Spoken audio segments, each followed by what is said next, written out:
What is up, everybody? Welcome back to another edition of the First Look NBA podcast, presented, of course, by RunPureSports.com and by Manscaped. If you want to join either Manscaped or RunPureSports.com, where we've got everything you need to become a winning DFS player or sports bettor, use promo code HEATER25 on either the Manscaped website to get your 25% off any subscription package over there, or our all-inclusive premium package over at runpuresports.com. With that, let's get into Friday's 10-game NBA slate, a big one on Friday, as we typically see. We'll go game by game with this one. Typically, obviously, I've got a co-host here. It'll just be me today, but I think I can handle it. So bear with me as we go through all 10 NBA games. We'll go by the DraftKings order of games as we typically do, kind of talking about all the different matchups, prices, where you might want to go, and just kind of a first look at these games. First one of the night is Sacramento and Boston. Sacramento, always a team that you're going to want to target in general, play at a very fast pace, play very little defense. They remain last in the NBA in defensive efficiency. 233 total in this one, which we always see high totals in the Sacramento games. Typically not all that high in Boston games. So you see this one kind of somewhere in the middle of where these two teams typically are. Boston favored by 7 in this one. Kind of unfortunately for, I guess, the Boston side, which would be normally a great side to target. They're pretty much healthy. They will get Kemba Walker back here. He sat out last game with the rest, but he's been pretty damn good. Tristan Thompson, really the only notable piece missing for Boston. And then Sacramento is pretty healthy, other than Marvin Bagley, who's going to miss a few weeks with that broken hand. Certainly the Boston side is the more interesting one here. Again, I wish they were missing a player or two, but you can still go to guys. I think someone like Jaylen Brown is particularly interesting here in a pace-up game. Obviously, a guy that can get out in transition, one of the top transition scorers in the league. $8K on DraftKings seems like pretty damn good price for him. So don't mind Jaylen Brown. He's $7,500 as well on FanDuel. So nice price point there. He'd probably be my favorite player overall on Boston. And then, if you want to roll the dice, Daniel Tice is a solid play. You never know quite what you're going to get out of him. 2 consecutive games back to back in the same situation with Tristan Thompson out. Played 26 minutes against both Utah and Cleveland. Obviously, Utah is the more difficult matchup there on paper. Put up 40 fantasy points against Utah and then just 11 against Cleveland. So kind of up and down all over the place, but 4,400 on DraftKings for Tice. I think he's a very similar price, 4,200 on FanDuel. He's got the upside to get you there. So we'll see what value emerges throughout the day, but he would be an option if you need some price savings. Other than that, the Sacramento side, I don't think you want to completely overlook it. If you're looking to game stack or something like that, De'Aaron Fox has been pretty awesome lately, putting up right around near 50 fantasy points almost every game. Of course, with Bagley out, this team is shorthanded. And, I think they're going to continue to kind of lean on their guys. Buddy Hield, Harrison Barnes, De'Aaron Fox, as I mentioned, all these guys are going to play big minutes. It's just, will they do enough at their price points to get you there? Sometimes yes, sometimes no. Again, not a perfect matchup here, but I do think this is at least an interesting game to kick us off on the slate. Next game up is San Antonio and Cleveland, kind of an ugly one here. Obviously, LaMarcus Aldridge off the team. That's going to be, I think, just be the case until he's traded or bought out or whatever they're going to do. DeMar DeRozan also out, I believe, still with the personal issues. And then from the Cleveland side, mostly healthy, right? They're still looking to trade Andre Drummond, trade or buy out. Similar situation a little bit too, and LaMarcus Aldridge there. And then Taurean Prince also out for Cleveland. 211 total here, one of the lowest totals on the night. Spurs favored by 4.5. Not overly excited about this game, to be honest. Spurs are always tough to trust. We did see DeJounte Murray get 40 minutes last game against Chicago, which, it's good to see. You can't always rely on him fully for minutes with Popovich there and everything. Didn't have a great game in that one. Put up only 27 fantasy points. I think he's interesting at 7,300. Not a must play by any means. might slide a little bit under the radar. And, at least we know Popovich is willing to play him that many minutes if the game's close and he's playing well and not in foul trouble or anything like that. So he would probably be the guy I would look to for San Antonio. But frankly, there's a lot of players to pay up for it. It does look right now, I'm recording this on Friday morning, like more of a kind of a stars and scrubsy type slate. So he would be my top choice from San Antonio. Cleveland, I don't really have interest in any of these guys. We saw that huge run from Jarrett Allen a week or two after the Cleveland Cavaliers acquired him from the Nets, but he's really cooled off in a big way. I don't think I'm going there. Jakob Poeltl's got some upside back-to-back for you fantasy point games. So if you wanted to pay $6,100 for him on DraftKings, wouldn't have a problem with it. He's clearly shown that he's worthy of it. Just $5,600 on FanDuel is a pretty nice price point there, but how much do you really trust him on a 10-game slate with a lot of options? I'm not sure. So I think lowest total on the night here, probably a game that you're not going to want to get too heavily invested in. Let's go to Utah and Toronto next. Toronto, obviously, we're playing extremely shorthanded for a number of games there. We saw some pretty big performances out of guys like Norman Powell, Kyle Lowry to some extent. But now they got pretty much everybody back for this game against Utah. 230 total here. Utah was missing Mike Conley last night. On Thursday, we saw Joe Ingles and Donovan Mitchell kind of predictably have monster games for the Jazz. Hopefully you benefited a little bit from those games. But Conley back really does kind of put a damper on those guys. And, their prices are not up, but they're certainly not cheap right now. Toronto, obviously, typically a pretty good defensive team. We'll see, how they're going to gel, kind of getting all their guys back. But overall, I don't love this game. Just with two fully healthy squads, you might see some people kind of chase the big games from Mitchell and Ingles. I wouldn't recommend doing that myself. With Conley back, Rudy Gobert is always a fine play. Pretty good matchup here, frankly, against Toronto's bigs, but an ugly one. Despite the high total, the 230 total, and expected to be close. Utah favored by just 5. I don't really see a lot here worth paying for, at least for me. So unless we get unexpected news for the Jazz and the Raptors, I think it's probably going to be a bit of a stay away game for me. We'll see how things turn out, but I do think we have better spots later in the slate. Indiana and Miami. A little bit of another dud here. I think this could end up being a slate where it's kind of worth going with more later players, waiting on news, waiting to see if anything develops, because this is another game with a relatively low total, 215.5. Miami favored by 4. Obviously, Indiana has recently gotten Caris LeVert back. That's been great to see. And we'll see, both these teams are mostly healthy. You never know with the Heat. Tyler Hero, Jimmy Butler have missed games recently, but they are both scheduled to play here. So that's what I expect for now. Avery Bradley, Iguodala, questionable for Miami. Those guys don't make much of a difference in terms of fantasy production for really anybody, and obviously aren't in play themselves. And then Jeremy Lamb, questionable for Indiana. I guess that does affect a little bit. He can be a fairly effective scorer at times, but I don't really see a whole ton there. Sabonis can have a big game against anybody. We saw him go off at low ownership last game.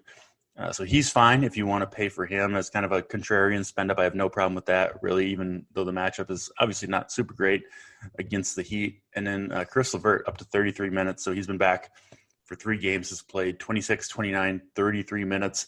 The good people over at FanDuel did finally update his price a little bit, $5,600 now. But the minutes and production have gone up each game. So I still think he's a very solid play on FanDuel at $5,600. I don't think they priced him up enough. $6,900, not a nice price point for him on DraftKings. I'll probably pass there and frankly pass on most of this game. If you're going to guys like Jimmy Butler, like Sabonis, I think you're doing so, under the realization that they are contrarian tournament plays.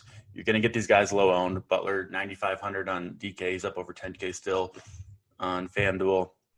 He's been phenomenal, no doubt about it, but the matchup's not super great. So they're not going to be popping in any optimals or anything like that in terms of like the top point per dollar plays on the night. But that means they will be low owned, and certainly both guys have 60 plus fantasy point upside. So I don't hate it if you want to get contrarian, but I'm not going crazy with this game. And I'm probably just picking out, a star, either Butler or Sabonis, maybe a Levert on FanDuel. But certainly I wouldn't go overboard with the Heat and the Pacers here.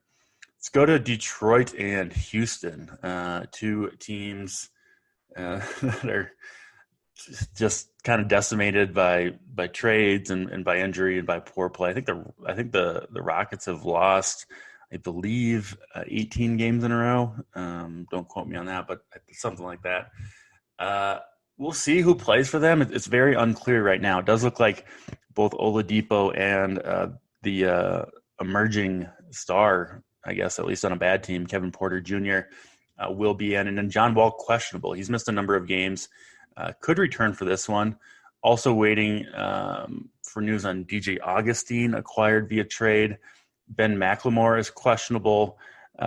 Christian Wood should be in. And then DJ Wilson, another guy acquired via trade, is questionable to play. So it's very difficult to talk about Houston right now and what you want to do with them because, they've got four relevant questionable players, particularly John Wall. If Wall is back for this one, that would get me off of Kevin Porter Jr. I've played him 3 or 4 games in a row now. He's been pretty awesome, but price is up a little bit, and Wall's return would be enough for me for sure to look elsewhere. We'll see. I mean, it wouldn't shock me if Oladipo not on the injury report right now, but if he just randomly sat, I mean, who knows what Houston's going to do? So this is certainly news to pay attention to throughout the day. It does have a relatively low total, 214. Detroit kind of slowing the pace down. I talked about it. I don't really trust Detroit right now. Problem with them, they're kind of in full-on tank/rebuild mode. And even when you get, even when their starters are playing well, they'll just kind of randomly get benched in the second half of games or in, the second quarter of games and just play low minutes. We see it with guys like Plumlee, DeLon Wright. So I don't trust them. Isaiah Stewart is a guy that I'm kind of keeping my eye on a little bit. Still $4K on DraftKings. I think same price on FanDuel or very close to it. And he's getting, all the backup center minutes behind Mason Plumlee, which is typically, 20 to 25 minutes. Certainly a capable fantasy producer, right around a fantasy point per minute. Matchup is good here against Houston. And, you could see scenarios, blowouts, foul trouble for Plumlee. Maybe Isaiah Stewart's just playing particularly well, where maybe he gets 25 to 30 minutes in that case. At 4K, he's probably going to pay off. So he's a guy to consider at least. But, just one of those kind of last guy in value type plays. If he fits, that's fine. Christian Wood returned last game after almost a month and a half absence. Played 26 minutes off the bat. So he looked good, 35 fantasy points, got up 12 shots, got to the line 11 times. So he kind of looked like his normal self. I don't know. I haven't seen what his minutes restriction is going to be going forward. Maybe he gets up to 30 in this game. 8,500 though on DraftKings. I just don't think that's enough minutes, even for as good as he can be on a per minute basis. A little bit of a discount, I guess, if you want to call it that. 8,100 on FanDuel. I think you could play Wood there if you were so inclined, but it's a little thin for me, at least. So yeah, I don't see much from Detroit and Houston either, unless Wall sits, and then obviously if either Porter or Oladipo missed out for whatever reason, whoever is left among the guards would be a strong play. But as of now, that doesn't seem particularly likely. So not the most appealing game with the information we have at our disposal as of the time of this recording. Let's go to Brooklyn and Orlando. We saw Kyrie Irving miss last game, of course. James Harden particularly had a big game in that one with Kevin Durant still out. Durant still is out for the Brooklyn Nets. Hopefully returning, at some. I think he's out. Is he back? Let me double check that because I didn't see. Yeah, he's out another game here. So he'd be out another 1 to 2 weeks. Obviously, we're going to see big performances out of Harden and Kyrie Irving in the meantime. Harden with that 83 fantasy point performance against Indiana. Kyrie being back does make it less likely that Harden will do that. He's still fully capable of doing that anytime he steps on the court. There's just no question about it. So I don't mind him here. You will see, I think, pretty low ownership on Harden compared to some of the other stars because of the low total, relatively low total. In this one, 224, Orlando just played a kind of a slugfest game against the Knicks that they lost at the last second last night. They're going to be playing at a slow pace in this one, no question about it. I guess that doesn't kill Harden, right? He's not exactly like a super transition player or anything like that, but less possessions is never a good thing. From the Orlando side, I do have some interest in Nick Vucevic here. Had a strong game against the Knicks last night, and then it will kind of depend on who plays for Orlando. Terrence Ross, Michael Carter-Williams, both questionable, especially if Carter-Williams is out. They run kind of more offense through Vooch. He's kind of the almost like a Draymond Green light type role where he's getting a lot of elbow touches, doing some distributing from there, can get some assists along with the scoring and rebounds that you expect from him. And of course, centers can do pretty damn well against the Nets in general. So Vucevic, a guy that I'm certainly interested in, looks like Aaron Gordon will miss this game. So even more usage for Vucevic there. I think he's, one of the top center plays. There's a lot of good ones at center. There kind of always is, but Vucevic has just been a monster recently. And given who's out for Orlando in this one and the matchup, no reason to not continue tonight on Friday's slate. So I do like Vucevic as kind of my favorite play in this game. And then if you want to play one of Kyrie or Harden, I don't think I'd play both, but if you want to play one of them, I certainly lean Harden, but Kyrie obviously capable of big games himself. All right, 4 more games to get to on this 10-gamer. We'll move to, I guess there is one more 8 Eastern time game. That's Golden State and Memphis. Certainly a very interesting game here because Steph Curry is going to miss this game with that bruised tailbone.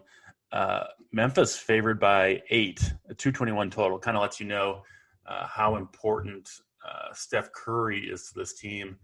Kelly Oubre also doubtful to play. James Wiseman is out, and Eric Pascal is out. So Golden State missing several key players, obviously Curry being the foremost amongst them. That's going to open up some opportunity. Now, what I'm kind of interested to see is I think the initial reaction was, Draymond Green is going to do so much more. I'm not sure. I've been on Draymond Green. I was on him last game. He put up a big game. I think it got closer, if not quite just short of a triple-double, which we've seen a lot from him recently. But I kind of think even though Green is the primary facilitator in the offense, Steph Curry's movement, Green's and Curry's connection to each other, it just kind of warps the defense, right, and makes this offense hum as much as it can. And I'm not sure Curry being out, it's not like Green is going to take a bunch more shots. I could see him just the offense not being quite as in sync.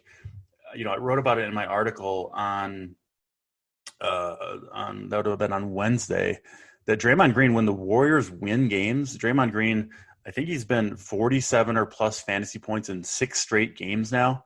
And when they lose, you'll see a lot of 20s and 30s out of Draymond Green because he plays well when the Warriors play well. And they're 8-point underdogs here. So that makes me a little bit nervous. I think you'll see people go to Draymond Green because of the injuries to the Warriors, but I'm not convinced. I'll have to look at this a little bit more, and I'll have more thoughts on this, of course, on the Discord at Run Pure Sports and in my article. But I'm not sure that all these guys being out for Golden State helps, specifically Steph, really helps Draymond Green's fantasy outlook. So that's my initial read on the situation, at least. I do think, Oubre being out and some of these Steph and being out, I do think it helps a guy like Andrew Wiggins, who, again, isn't really a player that operates all that much within the flow of the offense. He's kind of he can be an isolation scorer.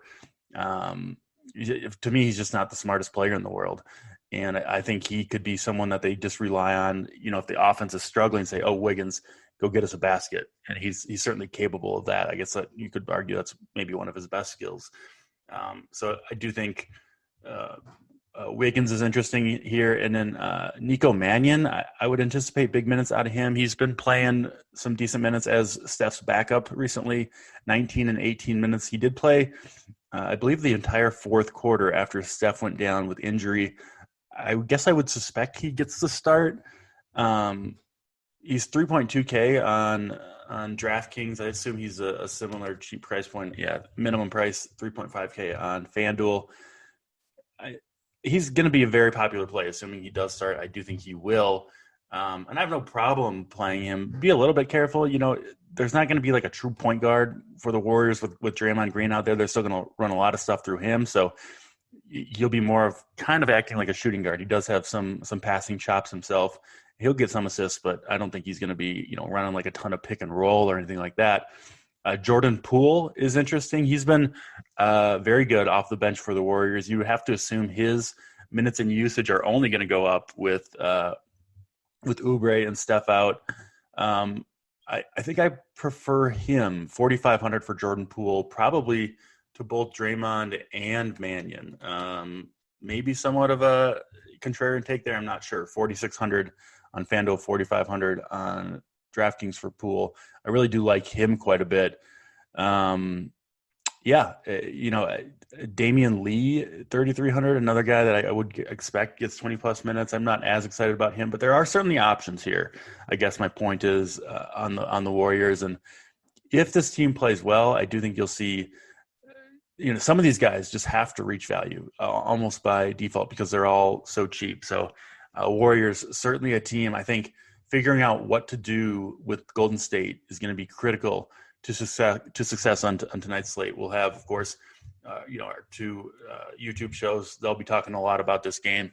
I'll be writing about this game in my article, and it'll be, I'm sure, a hot topic of conversation over in the Discord throughout the day. The Memphis side, again, mostly healthy team here. I don't love this team when they're fully healthy because you just never know when the minutes are going to be there. Ja Morant, their best player, has been, frankly, in a little bit of a slump. You do get, a discount for him at 7,600 on DK, but he just hasn't been great. Jonas Valanciunas, I think, is a pretty good contrarian option center. We've seen plenty of ceiling games out of him, including 2 of the last 3 up over 44 fantasy points. Matchup isn't bad, in my opinion, against the Warriors. So, yeah, J-Val would be a place to look. Other than Morant and Valanciunas, though, I don't have much interest in Memphis. It's mostly going to be the Golden State side of that one for me. Let's go to Chicago and the Denver Nuggets. Denver, obviously, kind of always starts with Nikola Jokic. That'll be the case once again. It looks like Denver getting a little bit healthier.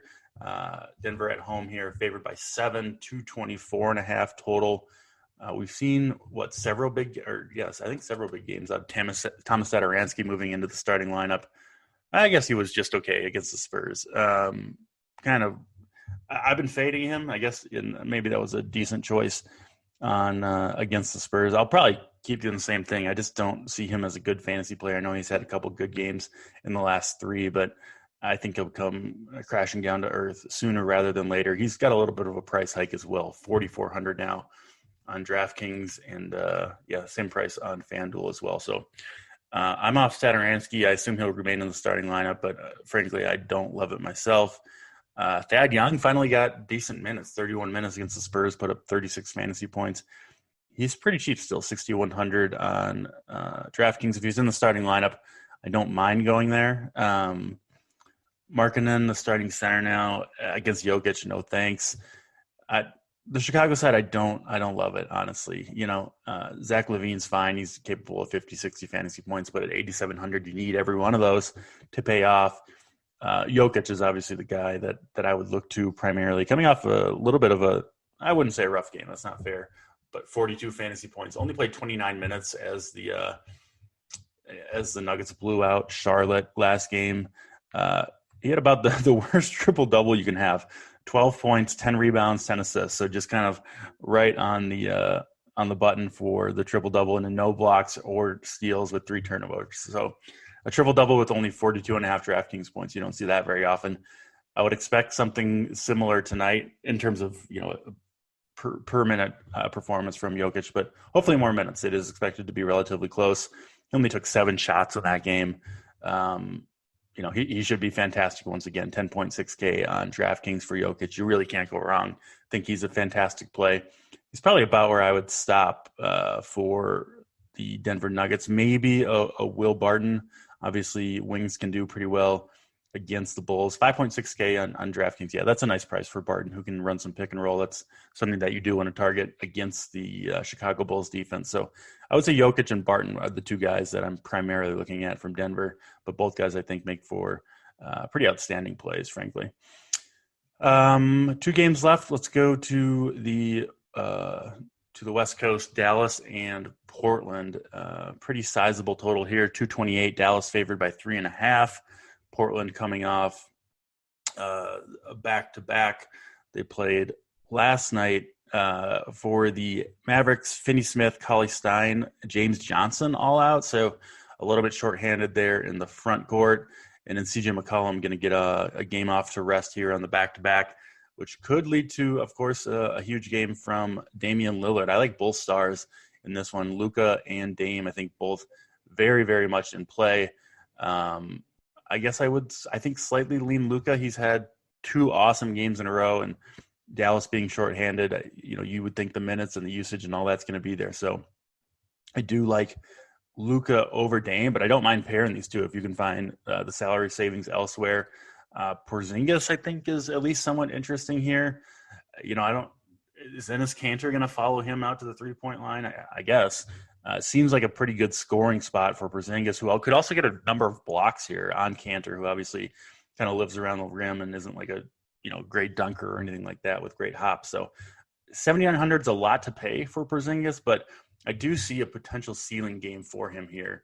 7,900 on FanDuel as well. So he's interesting. Those would really be only the 2 guys that I'm looking at from the Dallas side, and then from the Portland side, it's Dame by a mile to kind of start it off. McCollum's absence, you could go to other guys on Portland. I don't love it. Gary Trent Jr., I think, is back in play at 5,400. He's going to get big minutes and get a number of shots.